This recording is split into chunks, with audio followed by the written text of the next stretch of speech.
مساء الخير يا استاذ عمرو، ازيك؟ الحمد لله. كلمنا يا فندم النهارده اهم الموضوعات اللي موضوعه على الاجنده في اجتماع الدكتور كمال الجنزوري، وفي اجتماع حضرتك مع السيد جون كيري رئيس لجنه العلاقات الخارجيه في الكونجرس الامريكي. طبعا حضرتك عارف زي ما حضرتك بتقول جون كيري هو رئيس لجنه العلاقات الخارجيه في الكونجرس، وهم طبعا عاده بيكونوا مهتمين جدا بالاوضاع الخارجيه.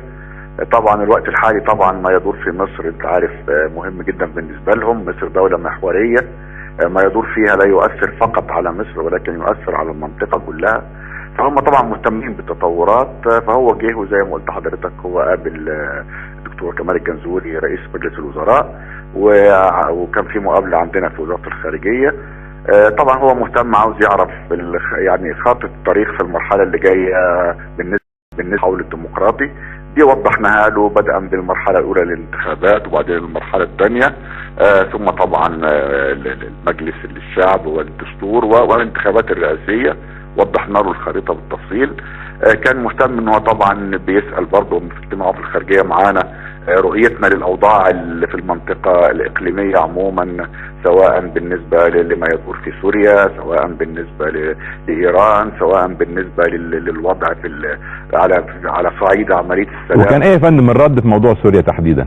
موضوع سوريا والله احنا استاذ عمرو انت عارف موقفنا واضح من الاول خالص كمصر. احنا وكان ده صدر في بيانين في الحقيقه كنا من اول الدول اللي اصدرت بيانات في هذا الشان، وقلنا ان سوريا لا يوجد حل عسكري لما يدور فيها، يجب وقف العنف. الحل يجب ان يكون من خلال طبعا التفاوض ومن خلال الاستجابه للتطلعات المشروعه للشعب. قلنا هذا في بيان تاني، وقلنا يجب ان احنا يكون حل المشكله في اطار عربي والا نسمح بالتدخل الاجنبي، وان احنا لهذا بننصح يعني الاطراف في سوريا انها يعني تجلس على مائده التفاوض. وطبعا كان في مبادره الجامعه العربيه اللي احنا بنؤيدها تماما، واللي بتطالب تقريبا بنفس هذه العناصر يعني.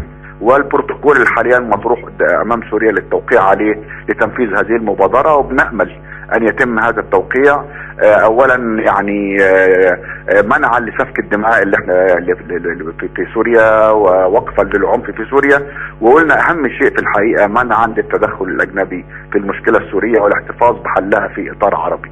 ده موقفنا بالنسبه لسوريا. طيب فيما يخص الموضوع الاقتصادي، هل مثلا في اتجاه مثلا لاتفاقيات اقتصاديه، لمعونات امريكيه، لدعم امريكي اقتصادي؟ كان في ملامح لاي شراكه جديده امريكيه مصريه في هذا الاطار؟ هو بالفعل موجود في الحقيقه، هو موجود يعني موجود حزمه من المساعدات امريكا كانت اعلنت عنها سواء بالنسبه لمساله مبادله الديون او لتمويل بعض المشروعات الصغيره. المهم تفعيل هذه الحزمه. فاحنا تكلمنا في هذا الموضوع، وهو اكد لنا ان الحاجات دي انت عارف لازم تمر من خلال الكونجرس.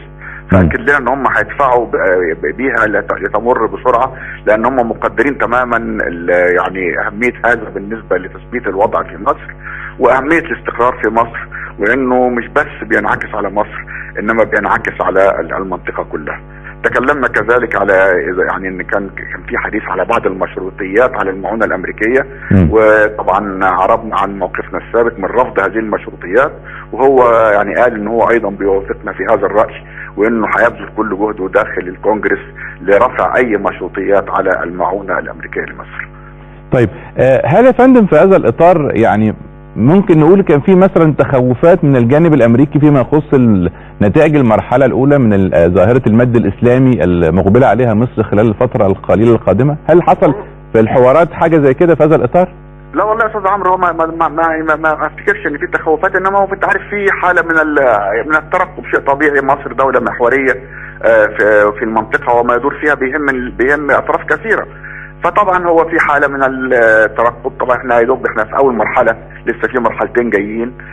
فشيء طبيعي جدا طبعا ان هناك اهتمام بما يحدث، هناك اهتمام بمعرفه ما ستسفر عنه هذه الانتخابات وما يعني سيكون لها من تاثير. هو يعني في مجال الاهتمام، وده شيء طبيعي طبعا بالنسبه لدوله كبيره زي مصر. لكن يا فندم مش اهتمام بالاخوان بالتحديد؟ اهتمام بنتيجه الانتخابات عموما يعني. ده شيء طبيعي جدا، لان هم طبعا بعد كده اظن السيد جون كيري التقى بالقيادات في حزب الحريه والعداله في لقاء بعد كده. في الحقيقه انا سمعت منك دلوقتي وحضرتك بتقدم البرنامج ان هو التقى بهذه القيادات يعني، فيعني قطعا هو اتكلم معاهم. انا ما اعرفش طبعا ايه اللي دار في هذا اللقاء. هل يا فندم تعتقد ان الولايات المتحدة الامريكية لديها اي تحفظ في حالة ما اذا ترشح الى رئاسة مصر